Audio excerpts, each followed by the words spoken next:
Hello, my friends, good nobles, paupers, peasants, and all the rest. Hi, good to see you. I hope you've been doing well. We're now a week out from Bico. I really don't know where the year went, but yeah, a week to go, and I think that means it's time to do some packing. So I figured I would bring you along into my methodology of packing and see whether or not it's helpful. This is going to be my 4th year going to Bico. So at this point I do have a little bit of experience of knowing what I personally want and need to have on hand. However, I definitely have accumulated a lot more stuff than that first year where I made my mix and match very few items of clothing and had nothing else on hand. And I've noticed over the last couple of years it's been harder and harder to pack while not bringing too much, and every time I have brought too much. What's different about this year though is for the first time my boyfriend and I are going to get the chance to drive together, if we can fit all of our stuff.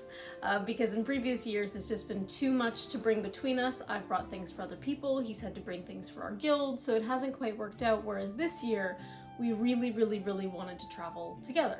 The only problem with that is that we both have small vehicles. I have a small hatchback, he has a sedan, and you know, because we're going to a LARP, we're camping decorum, we've got a lot of stuff between us, between furniture, clothes, guild items, all of these other accessories, a cooler, and ourselves. And so we're really trying to pack as light as we possibly can this year, and also just because it's, for me, I want to pack lighter. I hate bringing stuff that I don't end up using and just realize I could have used that space for something else. So regardless, our attempt of getting all of our things into one car is definitely going to involve some Tetrising. But I'm gonna try and make that a little bit easier from the get-go. Yeah, it's gonna be a challenge. In the past, I have brought very humongous Tupperware bins to bring all of my clothes in, and I still haven't had enough room to fit all of the extra accessories and stuff, even though I probably should have. And so this year, I have challenged myself to fit all of my clothing and as much of anything else I possibly can into this lovely chest that my grandfather made when I was a kid. See, I even put a hasp and some little feet on it. Now there's definitely going to be some things that I can't fit in here, and that's okay, because my goal is for this to be clothes and anything else that I can fit in here. The challenge though is going to be going through what clothes I actually need and not just filling this up because I have the space. And I'm going to try and be as conscious as I possibly can about that fact. And ultimately, not taking that extra thing just in case is something that I really struggle with, so I think this is going to be a good challenge. And if I can fit everything that I need to in here, I am definitely going to do that. Okay, so first things first, we are definitely going to need to check the weather. I've said it before and I will say it again.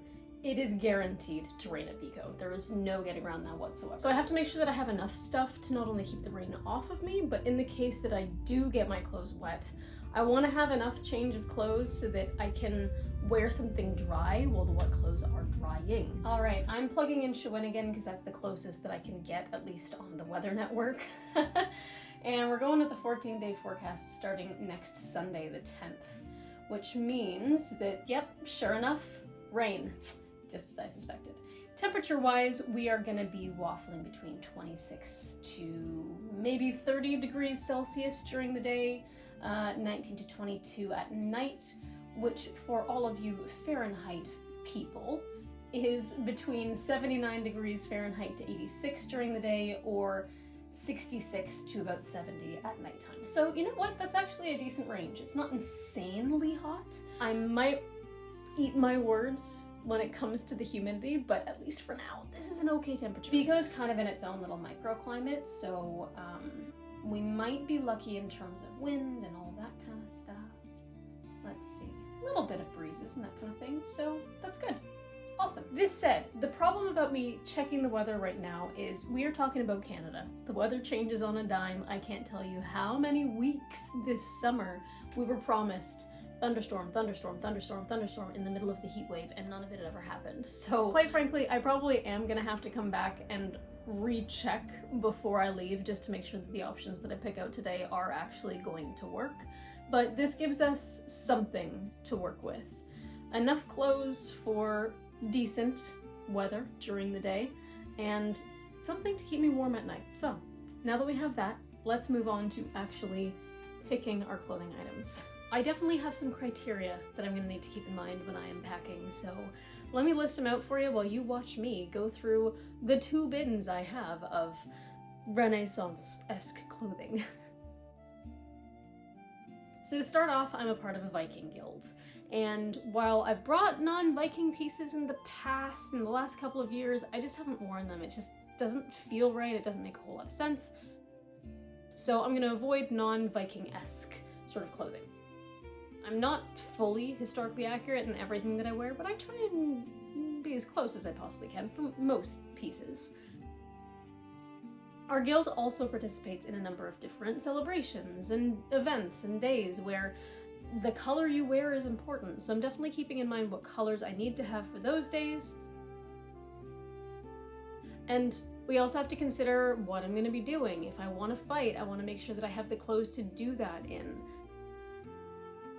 And of course, overall, I'm going to be there for 7 days, and I do not want 7 different outfits. So we're going to have to do some mix and matching here, while also taking into consideration the weather, the rain, and everything else.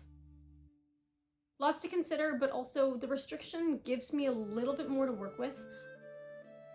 I know what I've reached for in the past.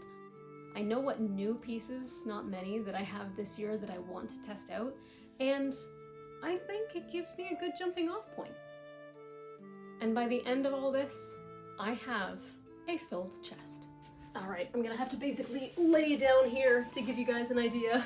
But I thought I would give you a little progress report on how this chest is currently looking, and quite honestly, I'm quite satisfied. To open her up, you will see that there is still room in here, which is exactly what I was hoping for. I haven't rolled everything as tightly as it possibly could be, but I do find that that's the easiest space saver.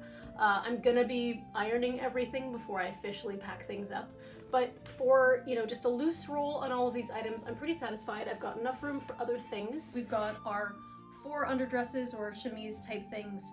For overdresses, I've got a pair of pants, but no tunic yet to go with it. 2 pairs of leg wraps, my cloak, and sort of like a sweater tunic thing. I also put in here a coif and a hood. So I do have more than enough stuff for 7 days. And as you would have seen, I was putting some things on the side because I do have a maybe pile.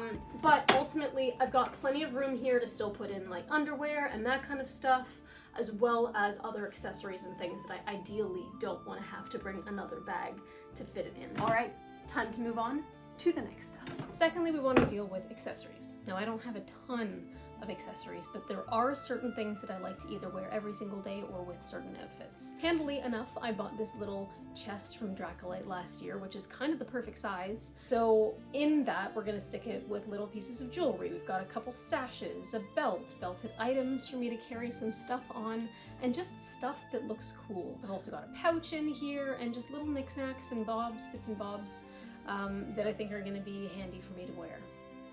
Other than accessories, we have to think of the more practical decorum items. We're talking drinking vessels, this sort of water container and a drinking horn, and yes, I know that drinking horns are not traditionally Viking, don't come at me, I'm planning on getting another one, but this is what I have for now. I've got plates and bowls for 2, utensils, a hand fan, which I think is going to be very important, got some pouches. I'm not sure if I'm going to bring the ornate one, it's just heavier and a little bit less secure than I'd like it to be, so we'll see. My torch, a lantern with a flicker light for the tent, and my shoes. Both a pair of slip-on more shower shoes that I got from the Bicolline General Store last year, and these lovely leather ones that I got from the Bicolline Cobbler a couple years ago. And speaking of, good reminder, if you are wearing leather shoes, make sure that you do not forget to clean, condition, and waterproof them before you go, which clearly I have not done yet. Yikes. I'm actually going to take some time to do that now. Stand by. Beautifully conditioned, waterproofed, oiled boots. that now I don't have to worry about becoming waterlogged. So it's a win-win. We're gonna move on to tent items, more so the stuff that is not going to be leaving the tent and the stuff that I kinda am gonna need for sleep and just comfort. My boyfriend is bringing our tent. I don't have the room to store it here because that thing is an absolute beast. But he's gonna bring the tent, and he's gonna be bringing a sleeping bag that's gonna go on top of the 2-person inflatable sleeping mat that I have. I am also going to be bringing additional blankets and a comforter, as well as a pillow for myself. I've got 2 slightly off-white towels, please don't judge. We used them last year to wipe the leaves off the bottom of our tent before we put it away, and they're a little bit stained still. So aside from that, as I mentioned, I've got the inflatable sleeping pad. I've got a garment rack and hangers, a shoe rack, a rug, 2 foldable side tables, and of course, just for the general camp, we've got my cooler and a water jug, luckily which fits inside the cooler. I'm also going to throw some garbage and recycling bags in there, as well as a lint and Vaseline concoction that's actually really, really handy as a fire starter. Because I have these fluffy items, I want to save space as much as possible, and I'm going to vacuum seal them down. There we go. Beautiful. Moving on to weapons. I really don't have that many. All I have are a dagger, a bow, and a sword. The dagger is coming with me for guild purposes, but the bow, unfortunately, archery is a very expensive way to fight. So many lost arrows. So I think I'm just gonna bring my sword this year. I don't have any armor, so that makes that easy, and we can move on to the non-decorum modern conveniences. The things that you absolutely want and need to have. So we've got bug spray. Absolutely recommend bringing more bug spray than you think you need. Dry shampoo, my regular toiletries, Band-aids and ibuprofen just in case. Baby wipes just for general cleanliness. You never know when you need to clean up a spill or if your hands are a little bit muddier than you'd like them to be. And of course we've got some sanitizer and pocket Kleenex. Just in case the bathroom that you've gone to hasn't been filled up recently. You do often run into situations where there's no toilet paper or the soap has run out. I'm also going to throw a battery pack in here, which I haven't yet done. I'm not planning on using my phone much. I haven't really done it, and I've quite frankly gotten a new phone since last year, so the battery is a hell of a lot better than it once was. But better to be safe than sorry. I'm just gonna make sure that that's all charged up before I put it in the bin. And of course we can't forget a hand vacuum seal pump. It's gonna take a long time, but better to have it than not. And lastly, we can't forget about the teardown and setup days. It's really easy to just get all excited about the stuff that you need for the LARP and forget that, hey, you have to get home at the end of it. And although it can be very fun going out in public wearing your medieval clothing, it's less fun when you smell like you haven't showered in a few days, which for all intents and purposes, you may not have. So I'm gonna be bringing an extra change of clothes that I will vacuum seal down just to keep it clean and fresh, and most importantly dry, along with some extra rain gear just in case. And I'm just gonna stick that in a backpack, so it's not gonna take up much room, but good to think about regardless. Now, of course, I didn't mention any additional things like books or notebooks or entertainment. I am probably gonna bring a couple things like a notebook, maybe a book. I'm gonna bring a set of dice. All of that stuff I'm gonna put in here later, but I figured it's small enough that it's not a big deal for me to just throw in little crevices where I possibly can. And unless I'm missing any major items, that's it. This is my packing list for Bicolline, at least for this year, 2025. And this is ultimately what we're left with. I'm actually really happy about it. And I know it probably looks like more than it should, but at the end of the day, this is going to leave me plenty of room for anything else that needs to go in my car for when I travel with my boyfriend together, and that's gonna make stuff a whole lot easier. Now, of course, this list is going to be different for everybody, depending on what kind of character you're playing, or if you're in a certain guild. Are you traveling by yourself, or with someone, or with kids? Are you living decorum or not decorum? And ultimately what kind of activities you're doing might be very different than what I'm planning on doing. But hopefully this list has at least given you some kind of inspiration, maybe a jumping off point. Maybe I've mentioned things that you yourself wouldn't have thought of, and maybe everything that I've mentioned you're just like, yeah, duh. For all of you very experienced LARPers out there who have been doing this for far longer than I have, I'd also love to know your recommendations. So please, please leave a comment. Let me know what I might have missed, what things that you have come up with over the years that really has made your life easier. I know I've got a list of things that I'm going to be keeping my eye out for at Bico that I would like to maybe get, but you've probably come up with or discovered many things that I would never have even thought of myself So I know that's going to be helpful to someone. And if you did come to find a video that showed you a packing list, I really hope that you found this helpful. I know I'm just one of so many people who make videos about Bicolline and about LARPs, but if I can just help one person, that's what makes me happy, and you know, why not? I'm gonna be doing it anyways. It's fair enough to just put it in front of a camera. Aside from that, I hope you're well. I hope you've been having a good summer and that things are going good with you. I still cannot believe that we are already in August, but I cannot wait for this year's Bicolline. So happy packing, safe travels, and we'll see you next week. Bye.